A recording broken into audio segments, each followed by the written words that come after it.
Why? What was the fucking point? So we just found like the sickest campsite ever, and we've been letting Roscoe run around today and yesterday.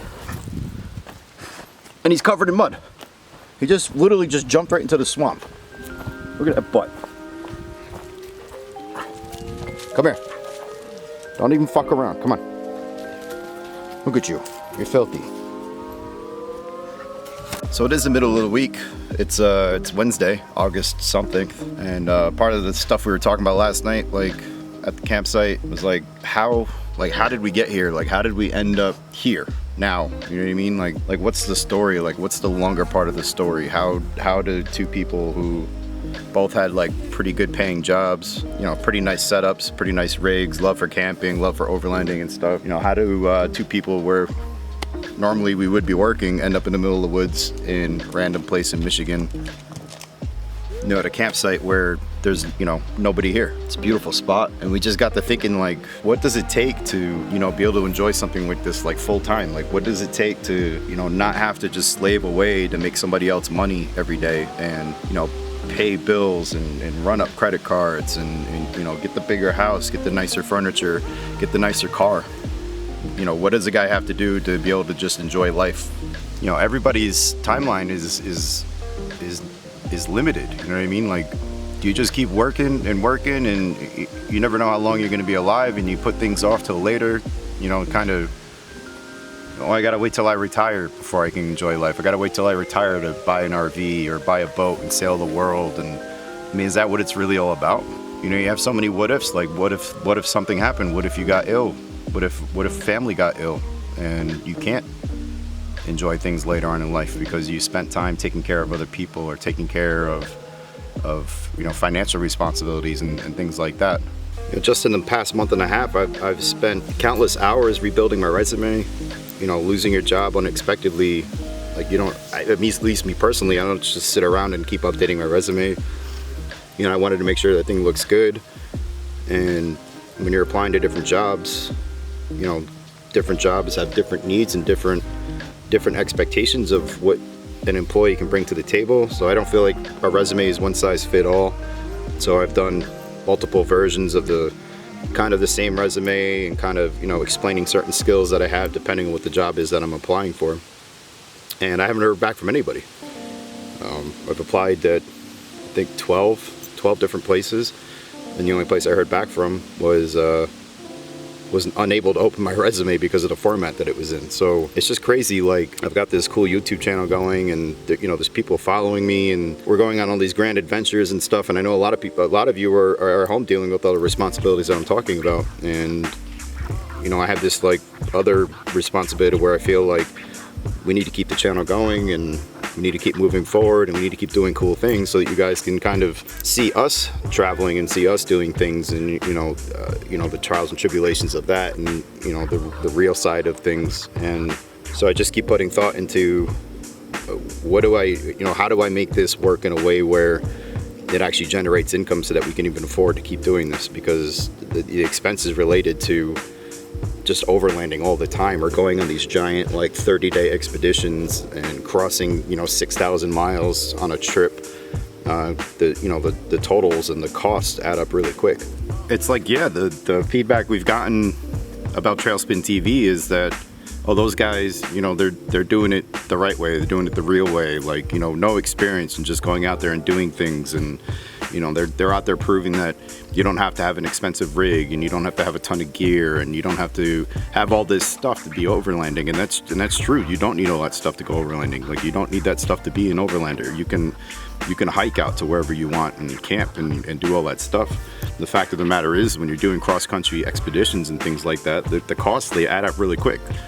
Like, for example, the Trans-America Trail trip, that trip was 6,600 miles. It cost over $2,000 in fuel. And you know, the fact of the matter is that that's a lot of money. You know what I mean? That's not something everybody can do. Luckily for me, at the time, I was financially sound enough to be able to put the money up and, you know, build the channel from the ground up and go ahead and go out there and buy all the gear that I needed. Granted, I bought most of the crap on Amazon and I bought it at Walmart, but you know, the Jeep itself, it's got some money put into it. And that trip, the Trans-America Trail trip, probably in the end, I know I keep tallying it up, but it just keeps going up there. It's well over, at this point, I'm already at like $12,000, $13,000 this trip cost, so without the gas. And so the longer I keep going, like without being able to find a job, you know, that pays at least a little bit more than half of what I was making at the job that I just got laid off from, the more I keep thinking like what's the most sustainable way to keep this going? Like, is it worth just pouring money when I should be putting money away because the future is uncertain? Do I keep putting it into these trips? Do I keep putting it to the channel? Do I keep buying new gear? You know, do I keep getting new camera gear and upgrading and trying to build the quality of the channel up over time?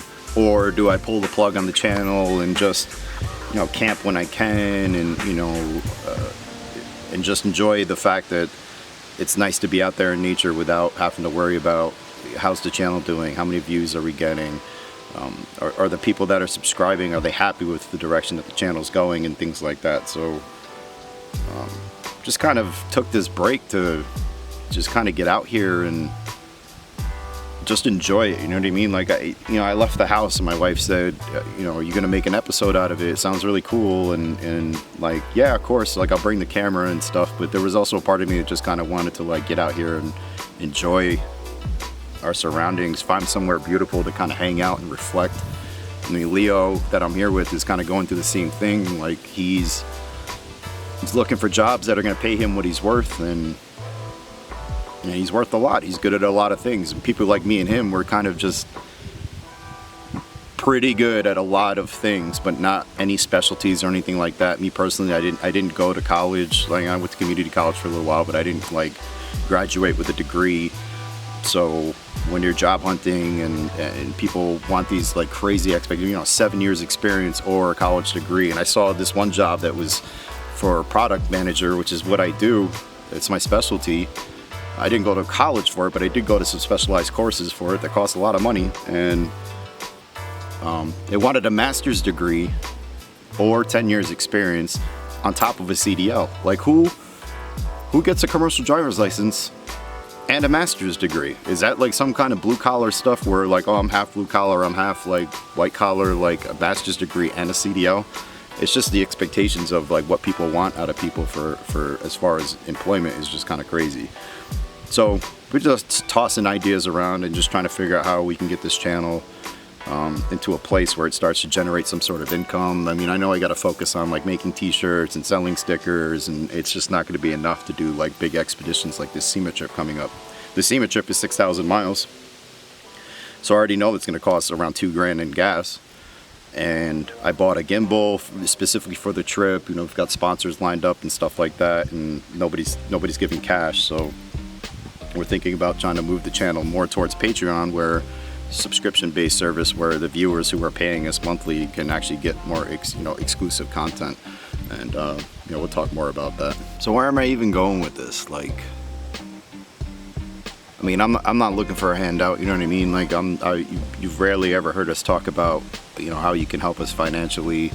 I've even had people in comments assume that I'm independently wealthy and, you know, that I have all this money. But the truth of the matter is, like, that Trans-America Trail trip at the time, you know, I had empty credit cards with lots of money on them, and I spent them. So that's a hole that I dug myself. But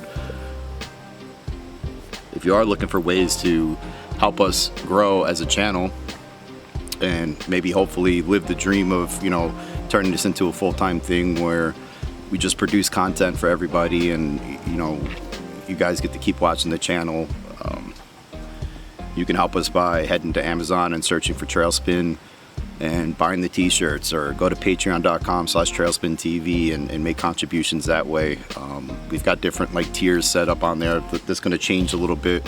We've got some ideas like putting our GPX files up on Patreon, so that if you're a monthly contributor, then you have access to everywhere that we go, including the Trans-America Trail. I mean, it's crazy because if you look at the number of subscribers, like, we're over 5,600 subscribers, and if every single one of those subscribers gave $1 a day through Patreon, or I mean $1 a month through Patreon, we could easily support 2 people traveling full time. And I know that would never happen, you know what I mean? I know that we would never be able to get like everybody on board as far as giving $1 a day, even though it's only $12 a year. And I mean, it's just crazy. Like if people gave $5 a day and all 5,000 subscribers, it's 25 grand a month. We could just be doing dumb shit like buying RVs and ripping them through desert trails and you know, and just having fun, coming up with creative ways to keep everybody entertained. And it's been, you know, something that I've put a lot of thought into ever since starting this channel and ever since doing these big trips. It almost feels like it's within reach to just do this full time and create these videos and you know, have a big following and actually enjoy life and enjoy all this stuff. And you know, I'll never beg. You guys are absolutely not 100% not obligated to support me financially. I mean, I have to find my own ways to do that. I have to be able to create something that's actually worth money, that's worth, you know, everybody always goes, what's in it for me? Even if they don't speak out on that, even if they don't say, hey, like, I would love to support you, but what's in it for me? You know, we just want to find a way where we can make it worth your time and your money and your support to, you know, help this channel grow and, you know, hopefully provide a financial means to make everything possible. And to the hardcore like TrailSpinTV fans, you know, the ones that watch and the ones that I've met at the meetups that tell me, you know, they love what we're doing and you know, just knowing that people are out there watching us and supporting us, you know, just through comments and through likes and sharing it with their friends, like all that stuff helps, you know what I mean? All that stuff is like super important to me. It means the world to me that there's so many people out there that even give a shit what I'm doing or even care about me as a person, and they tell me that, you know, they just enjoy watching me, that they would just watch even if I was just driving through my hometown and recording and talking. Like, that means the world to me. I never expected that.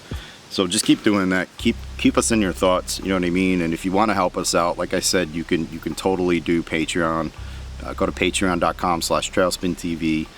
And you know, all that stuff is just going to go directly back into the channel, whether it's paying for gas or paying for new lenses or paying for, you know, all the leashes and harnesses that Roscoe chews through and you know, just basically all the expenses associated with running this YouTube channel, which is kind of the only reason I keep putting money into it, is because I feel like there's positive momentum there, and I feel like, you know, at this point we have a responsibility to keep you guys entertained and keep you guys engaged. And I would have just as good a time doing all this stuff if it wasn't on camera. Like, this is something that I've always wanted to do. I've always enjoyed camping, but now that we've taken it to this level and taken it to this extreme, you know, it's all I think about when I'm home and, you know, my wife is at work. You know, I don't have anything really busy going on. Like, the first thing I think about is, let me go take the Jeep somewhere new, let me go explore, let me go camp, let me go enjoy the outside. You know, that's kind of what I'm doing. That's why we're all here, right? So, you know, just keep watching, just keep checking this stuff out. Everything is going to get better.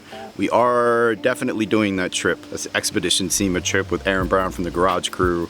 You know, it's sponsored by Performance Plus and Arturo Tires, and you know, we've got some new sponsors personally on board, like Mile Marker Winches and Clayton Off-Road, and you know, just even for them, we have the responsibility of helping them by them helping us, and that's how we're helping each other. The trip is definitely going down. Definitely going to see you guys at SEMA. If anybody's going to be there, make sure you leave a comment below and let me know so that we can meet up. I'm thinking about doing like either contacting a bar or something like that, somewhere with a big parking lot where we can fit, you know, 15, 20 trucks and just kind of hang out for a night while SEMA's going on. Definitely going to Overland Expo East. And, you know, this is all assuming that I don't get a job in the meantime, but if I'm still unemployed at that point and I haven't run out of money, I'll be at Overland Expo East, you know, doing all the same like guerrilla style, you know, filming like we did at Overland Expo West, you know, talking to some new camera guys and stuff. I don't know if I've mentioned this in any of the other videos, because I know that I've got like 5 or 6 videos like that I haven't edited yet that I'm waiting to put out where I kind of brought this up. But Braxton is, you know, staying in Chicago. He's not buying an Overland vehicle as of right now. He's focused on his own career, his own freelance work. He wants to buy a bigger, badder camera. He wants to start working with like major production teams and major film crews and actually doing like what he's good at doing and what he's always wanted to do. And you know, no love lost. Me and him still talk all the time. But as far as going forward with the YouTube channel, for now he's gonna kind of put that on hold. So we put the call out to a couple filmographers and cinematographers and stuff to try to meet up with them, see if anybody's interested in going on the big SEMA trip with us. And I think we've got some people lined up. I've got some interviews set up this week, and hopefully that pans out. If it doesn't, I'll be there solo with the dog, holding the camera, and you know, we're gonna make it happen. So it's enough rambling from me. Thank you guys so much for the support. We're just gonna continue hanging out, continue having a good time, and thank you guys so much for watching.